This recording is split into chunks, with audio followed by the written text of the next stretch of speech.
Session किया था अंकित inspire India पर, जब हमारे बहुत सारे लिसनर्स ने, हमारे बहुत सारे मित्रों ने कमेंट बॉक्स में हमसे जियो के बढ़े हुए टैरिफ पर वीडियो करने के लिए कहा था। 1 जुलाई को टैरिफ इनके हाई हुए थे और 3 जुलाई को हमने सेशन किया था।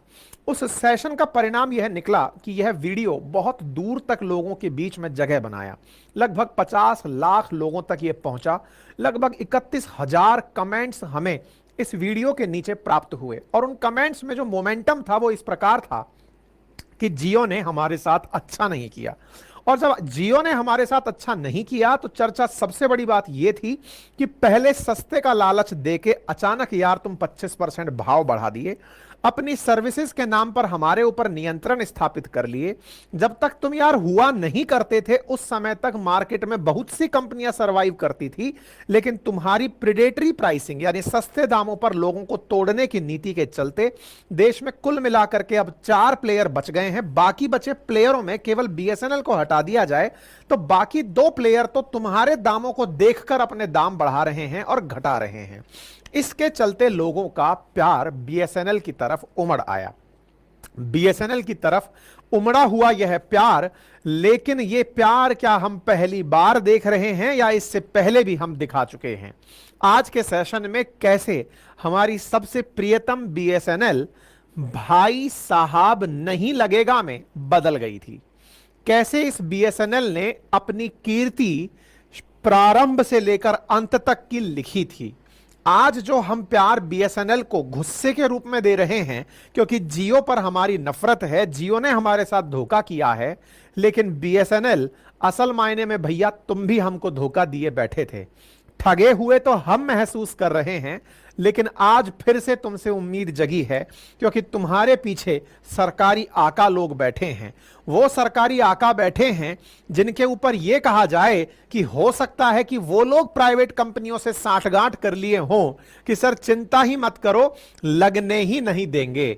आपके नेटवर्क की स्वतः ही तारीफ होने लगेगी क्योंकि जिन्होंने बीएसएनएल 4-4 किलोमीटर लंबी लाइनों में लगकर लैंडलाइन कनेक्शन के रूप में या फिर मोबाइल सिम के रूप में पाया था, वो सभी लोग माथा पकड़ लेंगे कि भाई साहब इसका तो नेटवर्क मिलता ही नहीं है। जब सर्विसेज नहीं होंगी तो बचे हुए विकल्प में जियो होगा, जियो की नकल करता एयरटेल और वोडाफोन होगा।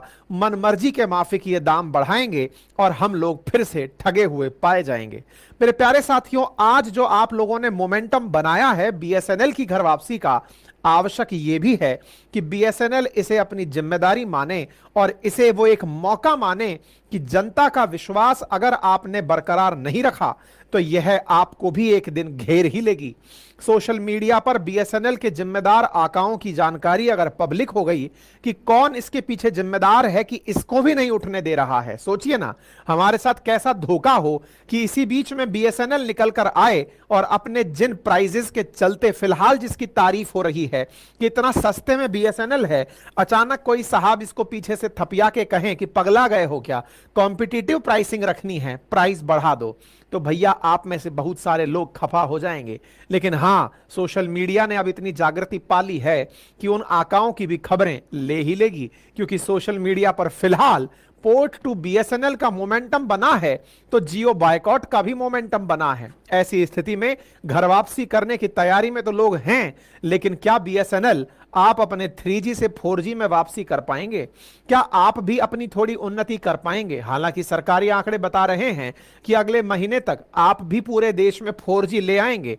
आपके कॉम्पिटिटर्स में जियो, एयरटेल, वोडाफोन देश में 5G ला रहे हैं, लेकिन आप अभी भी 3G खपा रहे हैं। ऐसी स्थिति में 5G का जो दौर है, क्या आप उसे 4G से ही कंपनसेट कर पाएंगे? क्या वाकई में बीएसएनएल पूरे देश में अगले माह तक 4G रोल आउट कर पाएगा? आपसे बहुत उम्मीदें हैं बीएसएनएल। आपको जियो बायकॉट का बहुत फायदा मिला है, पता चल रहा है कि लाखों लोग सिम पोर्ट करके आप तक पहुंच रहे हैं, लेकिन भैया उम्मीदों पर खरे उतरना, क्योंकि हम लोग दूध के जले हैं, छाछ भी फूंक देकर पिएंगे। मेरे प्यारे साथियों, आज के सेशन में हम आपको विस्तार से बताने वाले हैं कि जियो के आने के बाद बीएसएनएल के दिन लदे थे कि उससे पहले ही जियो सरेंडर कर गया था या उसके पहले ही बीएसएनएल सरेंडर कर गया था। ये सारी कहानी आज के सेशन में आपको हमें है सुनानी। साथियों, कहते हैं कि ऑफिशियली बीएसएनएल की शुरुआत तो वर्ष 2000 में ही हो गई थी। तब इसको तत्कालीन दूरसंचार सेवा विभाग और दूरसंचार संचालन के दूरसंचार नेटवर्क सेवा और नेटवर्क प्रबंधन के लिए इसका गठन किया गया था। लेकिन इतिहास इसका और पुराना है। भारत में दूरसंचार विभाग आज का नहीं, अंग्रेजों के काल का है। अंग्रेजों के काल में भारत संचार निगम लिमिटेड नहीं था। असल में उस समय पर भारत के अंदर प्रॉपर तरीके से टेलीग्राफ लाइनों के माध्यम से संचार हुआ करता था। उस समय भारत के अंदर 1850 में टेलीग्राफ लाइनें बिछा करके ट्रांसफर टेलीग्राफों का किया जाता था। ब्रिटिश ईस्ट इंडिया कंपनी ने 1851 में टेलीग्राफ का इस्तेमाल शुरू कर दिया था। 54 में देश भर में लाइनें बिछा दी थी और टेलीग्राफ सेवा जनता के लिए भी ओपन कर दी गई थी। पहला टेलीग्राफ मुंबई से और पुणे के बीच में भी भेजा गया था। इंपीरियल लेजिस्लेटिव काउंसिल के द्वारा इंडियन टेलीग्राफ एक्ट 1885 में पास कर दिया गया था। विचार कीजिए, अंग्रेजों के समय का चला कानून 1980 तक चलता रहा। फाइनली डाक और टेलीग्राफ विभाग का विभाजन किया गया। दूरसंचार विभाग के अस्तित्व में आने के बाद सरकारी स्वामित्व वाले टेलीग्राफ और टेलीफोन कंपनियों की शुरुआत हुई, जिसके कारण बीएसएनएल की नींव पड़ी थी। मतलब यह समझिए कि बीएसएनएल आज का नहीं है। 1851 में ब्रिटिश ईस्ट इंडिया कंपनी ने जिस टेलीग्राफ की शुरुआत की थी, मानिए कि 1851 से 1951 में वही बीएसएनएल ही था। नाम आधिकारिक रूप से बाद में पड़ा। हालांकि टेलीग्राफ 2013 में बंद हुआ। 160 साल तक सर्विस को उपलब्ध कराने वाला बीएसएनएल अपनी टेलीग्राफ सेवा को बंद किया। 1885 के अंदर जनता के लिए जो टेलीग्राफ देने की सेवा शुरू हुई थी, 2010 में उसे वेब आधारित मैसेजिंग सिस्टम में कन्वर्ट किया गया। साथियों, इस प्रकार से कुछ तार बुकिंग के सेंटर हमारे देश में बीएसएनएल द्वारा ऑपरेट किए जाते थे। वर्ष 1990 में एक दौर था जब लैंडलाइन लोगों के लिए स्टेटस सिंबल हुआ करता था और लैंडलाइन देने वाली इकलौती कंपनी उस समय भारत के अंदर यही हमारी सरकारी दूरसंचार कंपनी हुआ करती थी। डिपार्टमेंट ऑफ टेलीकम्युनिकेशन की नई टेलीकॉम पॉलिसी के तहत ही एमटीएनएल को भी लैंडलाइन सेवा देने की अनुमति दी गई थी। एमटीएनएल दिल्ली और मुंबई के अंदर, महानगर के अंदर ही लगा हुआ है। लोग कॉलोनी के बहुत सारे गांव के लोग सुनने आया करते थे, पड़ोसियों को बता के जाया करते थे कि हमारा कॉल आएगा। एक दौर था जिस समय प्रेमी प्रेमिका इस बंद खोपचे में जाकर के एक दूसरे से बतियाया करते थे छुप छुप कर। इस बतियाने की प्रक्रिया को एसटीडी कहा जाता था। एसटीडी के साथ साथ आईएसडी भी लिखा जाता था ताकि आप अंतरराष्ट्रीय कॉल कर लें। यानी कि एक दौर था जिस समय लैंडलाइन देश की पहचान बना हुआ था और उस पूरी पहचान का भरपूर फायदा बीएसएनएल ने ही उठाया था। कहते हैं कि एक दौर था जिस समय बीएसएनएल के अकाउंट में कैश में 35,000 करोड़ रुपया हुआ करता था। यानी इन्होंने इतना मतलब इज्जत कमाया था। बीएसएनएल पहले दूरसंचार सेवा विभाग के नाम से जाना जाता था। 2000 के अंदर ही इसका नाम बदलकर बीएसएनएल किया गया। ये जो बीएसएनएल था, इसे पीएसयू बनाया गया। सरकार ने कहा कि सरकारी कंपनी बनकर के चलेगी तो ज्यादा फायदा नहीं करेगी, प्राइवेट कंपनी की तरह इसे निगम बनाते हैं, कॉम्पिटिटिवनेस लेकर आते हैं। लोग अगर कॉम्पिटिटिव तरीके से काम करेंगे तो ज्यादा काम करेंगे, बढ़िया काम करेंगे। वो अभी परिणाम भी निकला। 2000 में साहब इंटरनेट आ गया, 2002 में 2G मोबाइल आ गया, 5G 2005 में ब्रॉडबैंड सेवा आ गया, 2010 में 3G मोबाइल सेवा की शुरुआत हो गई। और भाई साहब, इसके बावजूद भी बीएसएनएल का घाटा जो है वो बढ़ता रहा। एक दौर था जब करोड़ों में, लगभग 2.8 करोड़ लैंडलाइन कनेक्शन वर्ष 2000 में बीएसएनएल के पास हुआ करते थे। मोबाइल कलेक्शंस की बात करें तो करोड़ों में भारत के अंदर सबसे ज्यादा कनेक्टिविटी रखने वाला बीएसएनएल हुआ करता था। इतना ही नहीं, जितने भी दुर्गम स्थान हैं, चाहे सियाचिन का ग्लेशियर हो, वहां पर भी बीएसएनएल ही हुआ करता था जो सर्विस पहुंचाने के लिए जाना जाता था। हाल ही में ही सही 2023 में भी सियाचिन ग्लेशियर पर बीएसएनएल की सेवाएं उपलब्ध कराई गई हैं। 2006-7 में ग्राहक और रेवेन्यू के आधार पर बीएसएनएल देश की सबसे बड़ी कंपनी हुआ करता था। उस समय भी अंबानी जी के पिताजी के द्वारा योजना चलाई गई थी जिसमें जोड़ी ऑफर चलाया गया था आरकॉम के द्वारा। तब भी यह तीसरी बड़ी कंपनी हुआ करता था। बीएसएनएल पर लोगों का गजब ट्रस्ट हुआ करता था। 2006 में जो कंपनी भारत के अंदर 8,000 करोड़ का प्रॉफिट कमा रही थी, वो अचानक घाटे में कैसे चली गई, इसके पीछे का क्या कारण रहा। 2006-07 के बाद से लेकर के 2016 में जब जियो आया, उस बीच में क्या कुछ घटित हुआ, उन सब के बारे में चर्चा की जाएगी। चूंकि यह एक सरकारी कंपनी थी, सरकार को बहुत सारे ऑब्लिगेशंस भी निभाने होते हैं, जनता के सपने पूरे करने होते हैं, कहना होता है कि हम तो आपके लिए हैं। इसी के लिए सरकार ने एक एक करके पूरे देश के अंदर बीएसएनएल की सुविधाएं उपलब्ध कराने का निर्णय लिया। लैंडलाइन कनेक्शंस गांवों तक पहुंचाने का निर्णय लिया गया, लेकिन लैंडलाइन कनेक्शन जिस गति से पहुंच रहे थे, सर्विसेज उस गति से मिल नहीं रही थी। लैंडलाइन का विस्तार हो रहा था, खर्चे बढ़ रहे थे। लैंडलाइन की कीमत खर्चा 702 रुपए प्रति कनेक्शन आ रहा था, लेकिन रेवेन्यू में 78 रुपया आ रहा था। सरकार की ये जो मुफ्तबाजी वाली योजना थी, जिसके तहत दिखाने का कि देखो हम कनेक्टिविटी बढ़ा रहे हैं, इससे बीएसएनएल पर बर्डन बढ़ता चला गया। मतलब ये मानिए कि सरकार की जो सोशल ऑब्लिगेशन वाली सब्सिडी थी ना, उसने सरकार के ही रवैये के चलते इन्हें बुरी तरह प्रभावित कर दिया। रिलायंस जियो ने तो फिर रही सही कसर तोड़ ही दी, क्योंकि जहां एक और इनके लैंडलाइन कनेक्शंस के आए दिन कनेक्शन शिकायतों में आते थे, साफ सुनने में आ रहा है कि कोई तार सुधारने नहीं आ रहा है। आपको वो दौर याद होगा, संभवतः आपके घरों में भी लैंडलाइन रहे होंगे, आपके घर में कनेक्शन बहुत लंबे समय तक खराब पड़े रहे होंगे, आपकी शिकायतें चल रही हैं, लेकिन वहां कोई सुनवाई नहीं कर रहा है। बीएसएनएल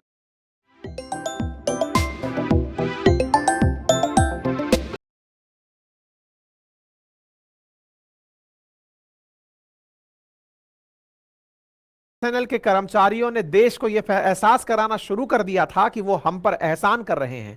आपका कॉल अगर सुन रहे हैं तो समझिए कि आप एहसानमंद हो, तब जाकर वो आपके पास आएंगे। बीएसएनएल ऑफिस में जाकर टिकट बुक कराना, पैसा जमा कराना और उसके बाद में उनसे रिक्वेस्ट करना कि सर रखे रखे बिल आ रहा है, कम से कम उस डब्बे को सही तो कर दीजिए। उसमें से पीछे से पता नहीं कुछ विचित्र प्रकार की आवाजें गुनगुन गुनगुन आया करती थी। दौर खराब था। बीएसएनएल के सरकारी कर्मचारियों का ये जो सरकारी रवैया था, इसने बीएसएनएल को बहुत बट्टा पहुंचाया। रिलायंस जियो ने अपनी सर्विसेज से लोगों का मन मोह लिया, ऐसा मोहाया कि हमको तो बाद में समझ में आया कि ये हमारी उस कमी का लाभ उठा करके सब कुछ सूपड़ा साफ करके अपने साथ ले गया। क्या लेकिन इसमें कर्मचारी ही जिम्मेदार थे कि सरकार की भी कुछ आरामदायक स्थितियां जिम्मेदार थी? और सरकार में क्या केवल मोदी जी जिम्मेदार थे कि इनसे पहले वाले लोग भी जिम्मेदार थे? 2006-07 में जो सरकारें चल रही थी, वहां से लेकर 2014 तक की सरकारें और 14 से लेकर 24 तक की सरकारें, लगभग 18 साल का टेन्योर रहा, जिसमें बीएसएनएल ने अपना बुरा दौर देखा। बचाने हैं अपने पैसे, पर के इस दौर में गवर्नमेंट इंटरफेरेंस को पीछे नहीं छोड़ा जा सकता। कहते हैं कि बीएसएनएल के अधिकारी खुद इस बात को मानते हैं कि एक समय पर निजी कंपनियां बीएसएनएल से चुनौती फील किया करती थी, लेकिन धीरे धीरे समय बदलने लगा और समय बदलते समय 2006 से 12 के बीच में लाल फीताशाही, रेड टैपिज्म, बाबू लोगों का यह समझना कि आपको सिम लेना है तो हमसे लेना पड़ेगा, ऐसी स्थिति में आप हमारे साथ में, भाई साहब बीएसएनएल के कर्मचारियों की जो इज्जत समाज में हुआ करती थी, भाई साहब यार सिम उपलब्ध करवा देना, और वो भाई साहब कहते थे हाँ हाँ ठीक है मैं बात करूंगा, मिल जाएगा। ऐसी स्थिति में जो सरकारी जो सिस्टम चला, लाल फीताशाही चली, उसके चलते लोगों का धीरे धीरे मोह भंग होने लगा। अल्टीमेटली सर्विसेज भले ही इनकी अच्छी थी, इनकमिंग फ्री में दे रहे थे, लेकिन उसके बावजूद भी सिम का ना मिलना और प्राइवेट कंपनियों के द्वारा वो सुविधाएं आसानी से उपलब्ध करा देना, यहां पर बीएसएनएल के लिए मुसीबत खड़ी करने लगा। इसी बीच में सरकार ने भी सोने पे सुहागा ऑफर दे दिया। ऐसे बहुत से कार्यक्रम हुए जब बीएसएनएल को टेंडर करने की जरूरत थी, उस समय पर सरकार टेंडर में लेट लतीफी करती चली गई। सरकार के द्वारा इनको दिए जाने वाले नेटवर्क कंपनसेशन और कुछ इस प्रकार के एलिगेशन कि जो सीनियर ऑफिसर्स हैं बीएसएनएल के, वो सीनियर ऑफिसर्स मिली भगत के साथ कॉम्पिटिटर्स को फायदा पहुंचाने के लिए टेंडर्स में डिले कर रहे हैं। यानी कि जहां एक और कंपटीशन में टिके रहने के लिए बीएसएनएल को नए इंफ्रास्ट्रक्चर की जरूरत थी, वहीं नए इंफ्रास्ट्रक्चर को बीएसएनएल डेवलप कर नहीं पा रहा था, क्योंकि सरकारी प्रयास में पहले परमिशन लेना अपने आप में बड़ी चुनौती होती है। कहते हैं कि ऐसी ऐसी स्थितियां हुई कि सरकारी टेंडरों को 17-17 बार होना पड़ा, यानी कि आपको परमिशन ही नहीं मिल रही है, और इसके लिए जिम्मेदार लोगों को यह कह दिया जाए कि आपका यह टेंडर ना होने देना प्राइवेट कंपनी को फायदा पहुंचा रहा था, तो यह मात्र एक आरोप ही होगा। हालांकि उस दौर में दो नेता लोग ऐसे हुए जिनके ऊपर इस बारे में बहुत ज्यादा विचार किया जाता है, जिनमें से एक थे राजा, जिनका नाम था ए राजा, जो कि 3G घोटाले के लिए भी सुर्खियों में रहे थे, 2G स्पेक्ट्रम घोटाले के कारण भी सुर्खियों में रहे थे। उनके दौर में भी बीएसएनएल को बहुत ज्यादा नुकसान उठाना पड़ा था। यानी कि राजनीति के अंदर एक ऐसा दौर आया जिस समय पर अपने कॉम्पिटिटर्स के मुकाबले बीएसएनएल को सुविधाएं नहीं दी गई। साल 2010 में जब 3G का ऑक्शन हुआ तो बीएसएनएल को भी कॉम्पिटिटिव प्राइसिंग जो कि सरकार प्राइवेट कंपनियों से ले रही है उसके लिए कहा गया आप भी उतना ही पैसा देकर आइए। एक तरफ तो बीएसएनएल सरकार के सोशल ऑब्लिगेशन को ढोकर गांवों में जहां पर फायदा नहीं हो रहा है वहां भी लैंडलाइन बिछा रही है ताकि सरकारी आइडिया जो है वो पहुंचे, गांव तक कनेक्टिविटी पहुंचे, क्योंकि सरकार चुनाव प्रचार में कहती है कि हम लोगों ने गांव गांव तक कनेक्टिविटी पहुंचा दी है। वहीं दूसरी ओर जब स्पेक्ट्रम देने की बात आती है तो प्राइवेट कंपनियां जिस दाम पर खरीद रही हैं उसी के मुकाबले बीएसएनएल से कहा जाता है आप भी इतना ही पैसा दीजिए। तो बीएसएनएल कह रहा है एक तरफ तो आप मुझसे चैरिटी करवा रहे हैं, उसके बाद मेरी कमाई घटवा करके आप कहते हैं कि उतना ही पैसा देकर खरीदिए, ये कैसी नाफरमानी है। कुल मिलाकर के बीएसएनएल को घाटा होने लगा। बीएसएनएल ने नीलामी के अंदर लगभग 18,000 करोड़ रुपए खर्च किए जिससे उसका बहुत बड़ा घाटा हुआ। कुल मिलाकर के ये समझिए कि बीएसएनएल ने अपने आप को 3G के लिए भी तैयार करने में खूब सारा पैसा खर्च किया, लेकिन इसको दिक्कतों का सामना करना पड़ता रहा। कुल मिलाकर के 3G का बोझा ढोते ढोते बीएसएनएल अपने आप को इतने कर्जे में डुबो लिया कि इसे 100 करोड़ रुपए तो केवल ब्याज के भुगतान के लिए मंथली चाहिए होना पड़ गया। यानी कि एक प्रकार से ये बहुत कर्जदार कंपनी बनकर के देश के अंदर सामने निकल कर आया, क्योंकि एक तरफ सरकार की लेट लतीफी और उसी बीच में जियो का आगमन हो जाता है। जियो आता है और दुनिया में 4G की लहर पहुंचा देता है।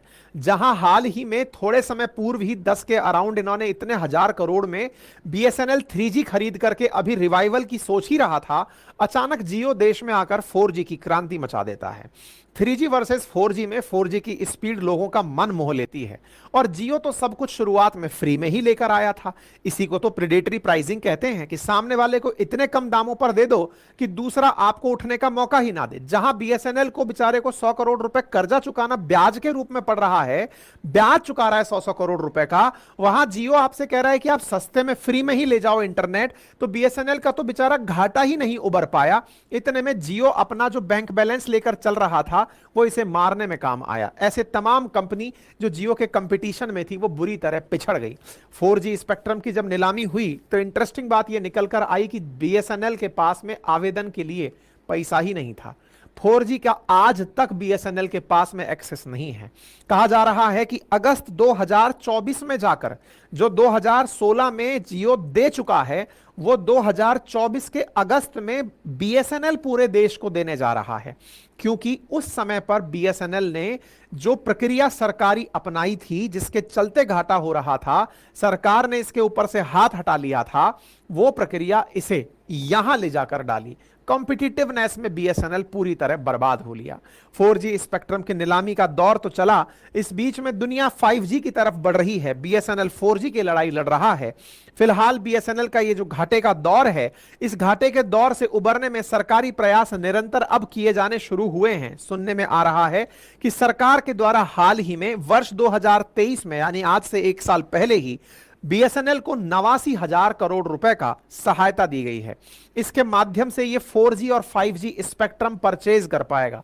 Allotment of 4G 5G spectrum BSNL को हो पाएगा, ऐसा सरकार का आइडिया है। देखने योग्य बात यह होगी कि अगर बीएसएनएल को इतना धन लाभ होता है जिसकी वजह से ये अपने कर्ज चुकाकर नया काम कर पाए, तो ये निश्चित ही देश के लिए एक बेहतरीन एनवायरमेंट और कॉम्पिटिटिवनेस दे पाएगा। पिछले साल किया गया यही सरकारी प्रयास आज देश में अगस्त 2024 तक बीएसएनएल को देश भर में पहुंचाने के लिए कामयाब होता दिख रहा है। ऐसी स्थिति में अगर जियो का बायकॉट होता है और बीएसएनएल की घर वापसी उस दौर में होती है जब अगले ही महीने बीएसएनएल पूरे देश में होगा 4G लेकर के, तो यह बीएसएनएल के लिए एक बेहतरीन रिवाइवल प्लान होगा। लेकिन यहां पर एक बात और देखने योग्य है, और वो बात यह है कि अगर ऐसे में अगर ये बड़ी बड़ी कंपनियां जिनका कंपटीशन है जियो के साथ, वो अगर 5G रोल आउट कर देती हैं तो अगेन जियो को एक बड़ा कंपटीशन देखने को मिलेगा। लेकिन हां, दुनिया 4G से भी बहुत हद तक संतुष्ट है।